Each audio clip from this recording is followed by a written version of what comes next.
Hi, Heather. How are you doing today? Very well, thank you. Good, good. Thank you for your time. Oh, yeah, no problem. Have you talked to a dietitian before? No, I have. Well, yes. Yes.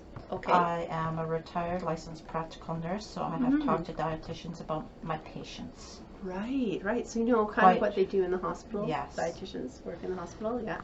We would work with people that needed surgery and had to lose a lot of weight.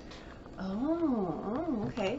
So Yeah. I would bring in the dietitian, and the dietitian would talk to me about what meal plan, how to monitor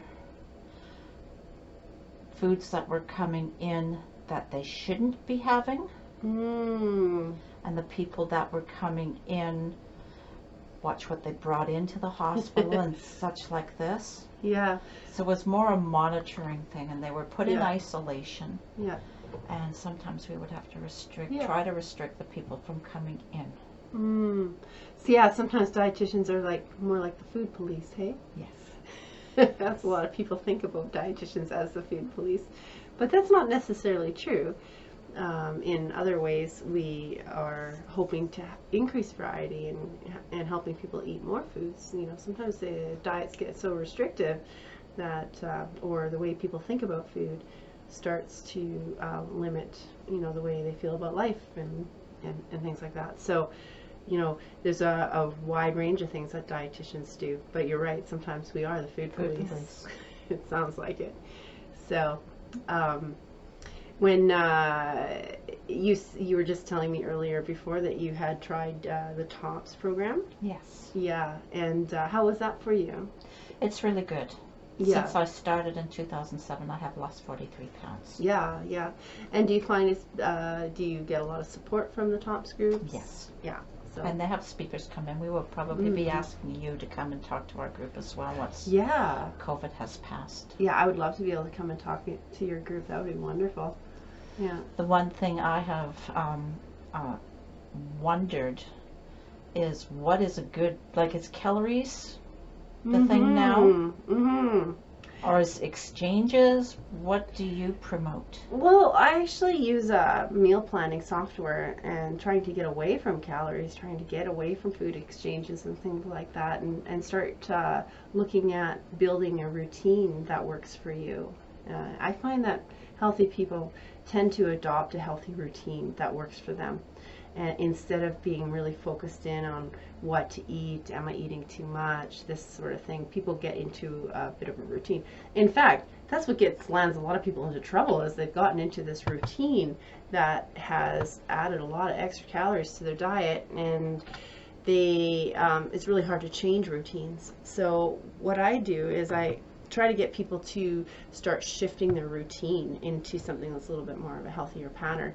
It's not about being the food police or being overly obsessed about eating. It's just more about making small changes that you can adopt into your daily lifestyle. So, for example, I might get you to just change something about your breakfast. That might make it a little bit more healthier or sustain you a little bit more, or maybe make it a little bit smaller, make it a little bit bigger.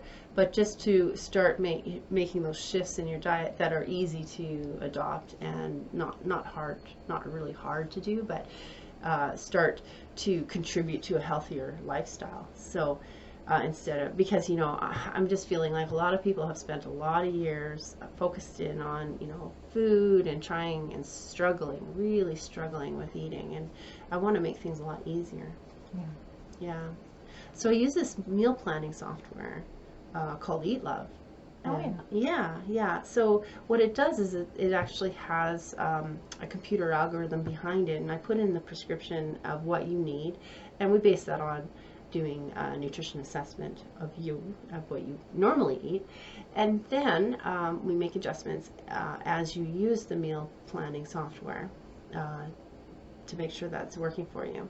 Do you buy your own food, or does the food come with this? Yeah, very good question, actually. Yeah, no, you buy all your own food. In fact, the meal planning software gives you shopping lists. So, yeah, it's very convenient. And the way that the meal planning software works is it includes your other family members in the calculations for the shopping list, too. Well, I'm lucky I'm by myself. I don't have to worry about anyone else. But if you had a guest, you could actually add a guest. Add a guest. You could add the guest onto your shopping list, and there's all sorts of things that I encourage people to do that make the routine of cooking and preparing food so much easier, like batch cooking, or even just repeating the same meal a couple times a week can really ease things off in terms of like just improving the routine and making the routine easier for you to adopt a healthier lifestyle. I know with me being single, what I usually do is one day a week I'll cook. Yes. And I will cook 2 or 3 different large amounts of food. Yeah, and that's such a great strategy. Yeah. And then freeze them as meals. Yeah, yeah. And then when you're busy, you have that food available, and so you're not reaching for what's the most convenient. And if you get really, really hungry, you'll grab whatever happens to be there. Right, or right. buy whatever happened to you. Exactly, because hunger rules. When you're hungry, you're just going to eat whatever's in front of you. Ice cream. Right? Yeah. Of course. I've gone 2 weeks now without any ice cream, so I'm doing quite well. Yeah. Well, and the thing is that once we get into these more built-up routines, then it might not even become an issue. You'd be like, oh well, I have food in the fridge available to me at all times, so you have something available to eat because you've done the bulk cooking and you have that handy for yourself. So that's well done, Heather. Thank you. Yeah.